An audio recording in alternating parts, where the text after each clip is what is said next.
ഡാ, നീ ആ പോകുന്ന പീസിനെ കണ്ടോ? എന്നാ ഒരു ചരക്കല്ലേ. 2-3 ദിവസമായി അവളെ ഞാൻ നോട്ടം ഇട്ടിട്ട്. ഇന്നൊന്ന് മുട്ടി നോക്കിയാലോ? അമ്പലത്തിൽ നിന്നും തൊഴുതു വരുന്ന ശ്രീദേവിയെ കണ്ടപ്പോൾ നന്ദുവിൻ്റെ രക്തത്തിന് ചൂട് പിടിച്ചു. നാട്ടിലെ പ്രമാണിയായ രാഘവൻ നായരുടെ ഒരേ ഒരു മകനാണ് നന്ദു. ബാംഗ്ലൂരിലാണ് പഠിച്ചതും വളർന്നതുമൊക്കെ. ഇപ്പോൾ വെക്കേഷൻ ആഘോഷിക്കാൻ വീണ്ടും തിരികെ നാട്ടിലേക്ക് വന്നതാണ്. അങ്ങനെയിരിക്കെ ഒരു ഞായറാഴ്ച പുലരിയിൽ അമ്പലത്തിലെ ആൾച്ചുവട്ടിലിരുന്ന് കൂട്ടുകാരുമായി സൊറ പറയുമ്പോഴാണ് അവൻ തൊഴുതിറങ്ങി വരുന്ന ശ്രീദേവിയെ കാണുന്നത്.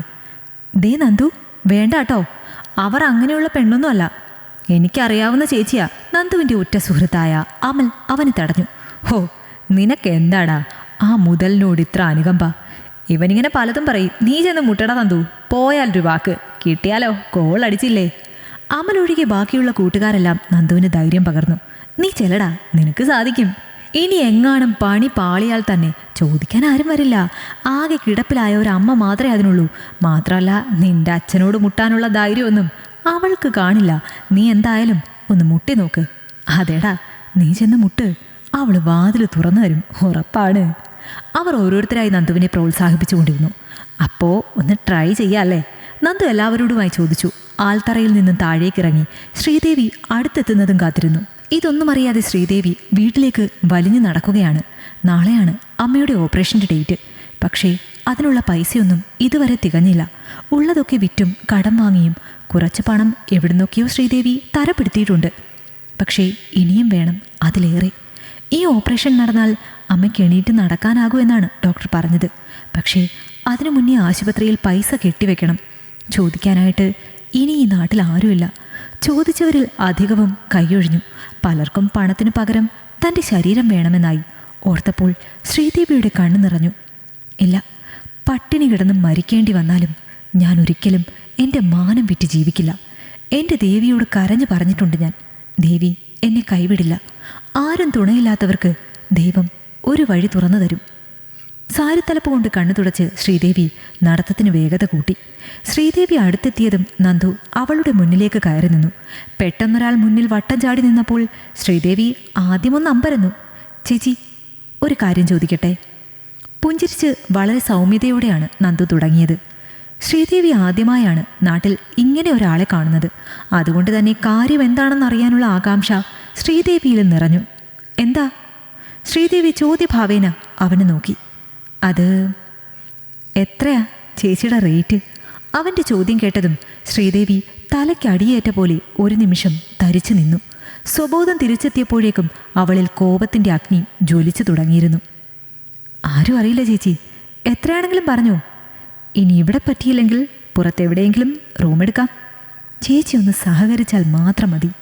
പറഞ്ഞു തീർന്നതും അവൻ്റെ കാരണം നോക്കി ഒരൊറ്റ അടിയായിരുന്നു ശ്രീദേവി. അടിയുടെ ശബ്ദം കേട്ട് നന്ദുവും അവൻ്റെ കൂട്ടുകാരും ഒരുപോലെ ഞെട്ടി. കൂട്ടുകാരിൽ പലരും തിരിഞ്ഞോടി. ചുറ്റമ്പലമായിപ്പോയി അല്ലേൽ? ചെരുപ്പ് കൊണ്ടായിരുന്നു ശ്രീദേവി ഇതിന് മറുപടി പറയുന്നത്. തൻ്റെ നേരെ കൈ ചൂണ്ടി കത്തി ജ്വലിച്ചു നിൽക്കുന്ന ശ്രീദേവിയെ കണ്ട് നന്ദു പേടിച്ചു വിറച്ചു.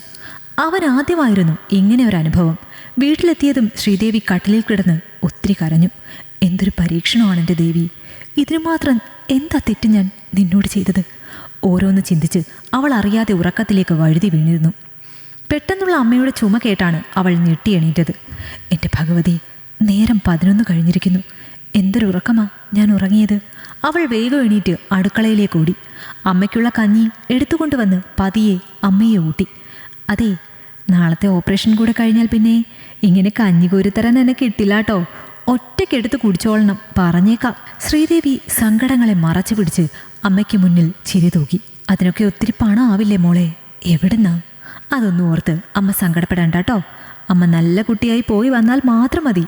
ബാക്കിയൊക്കെ ഈ ദേവിക്കുട്ടി നോക്കിക്കോളാം. ഇത്രയും കേട്ടപ്പോൾ അവളുടെ അമ്മയുടെ ചുണ്ടിൽ പ്രതീക്ഷയുടെ ഒരു മിന്നലാട്ടം വിരിഞ്ഞു. ഒപ്പം ആനന്ദത്തിൽ കണ്ണുകൾ ഈറനായി. ശ്രീദേവിക്ക് പക്ഷേ മനസ്സിൽ തിരി അണഞ്ഞിരുന്നില്ല. മുന്നിലുള്ള ഈ ഒരു പകലുകൊണ്ട് ബാക്കി പണം എങ്ങനെ ഉണ്ടാക്കും എന്ന ആദിയായിരുന്നു അവളുടെ മനസ്സ് നിറയെ. ഫോണെടുത്ത് അറിയാവുന്ന എല്ലാ നമ്പറിലേക്കും വിളിച്ചു. പക്ഷേ എല്ലാവരും തന്നെ കൈയൊഴിയുകയാണ്. അവളുടെ കണ്ണുകൾ നിറഞ്ഞൊഴുകി. നേരം ഇരുട്ട് വീണു തുടങ്ങി. പ്രതീക്ഷയെല്ലാം അസ്തമിച്ചിരിക്കുകയാണ്. ഇനി ഏക പ്രതീക്ഷ ദൈവത്തിൽ മാത്രം.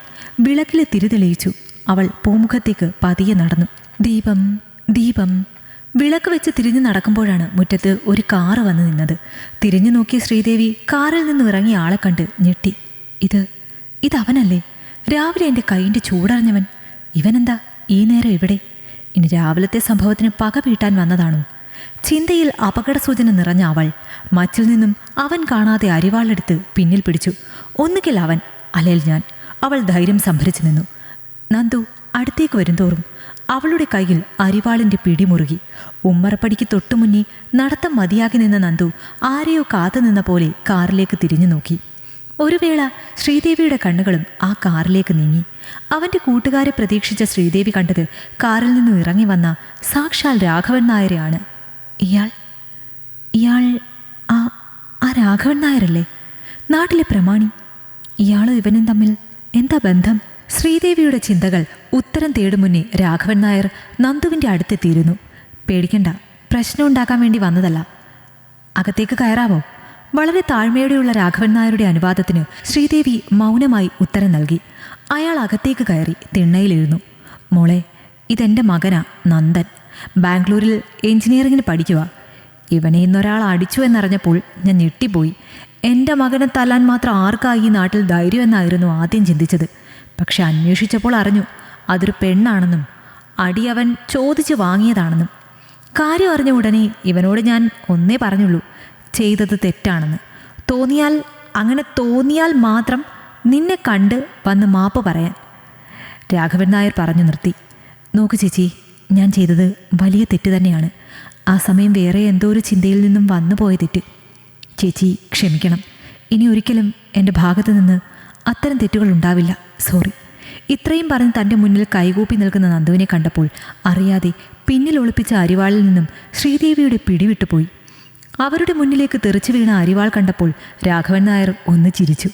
മനസ്സ് നിറഞ്ഞ ചിരി.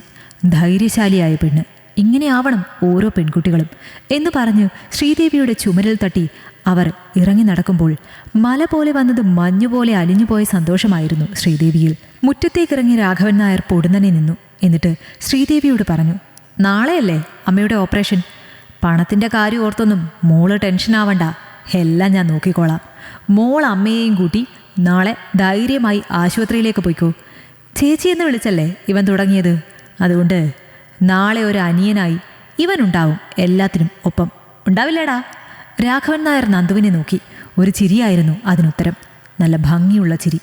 കേട്ടത് വിശ്വസിക്കാനാവാതെ അവരുടെ മുന്നിൽ കൈകൂപ്പി കണ്ണു നിറച്ചു നിൽക്കുകയാണ് ശ്രീദേവി. പുറത്തൊരു കാറ്റ് ആഞ്ഞു വീശുന്നുണ്ട്. ആ കാറ്റിലും അണയാതെ അവൾ തെളിയിച്ച വിളക്കിലെ തിരി കത്തുന്നുണ്ട്. ഈ കഥ നിങ്ങൾക്കിഷ്ടമായെങ്കിൽ ലൈക്ക് ചെയ്യൂ. നിങ്ങളുടെ അഭിപ്രായങ്ങൾ കമന്റായി രേഖപ്പെടുത്തൂ. കൂടുതൽ കഥകൾ കേൾക്കാൻ ഈ ചാനൽ സബ്സ്ക്രൈബ് ചെയ്യൂ.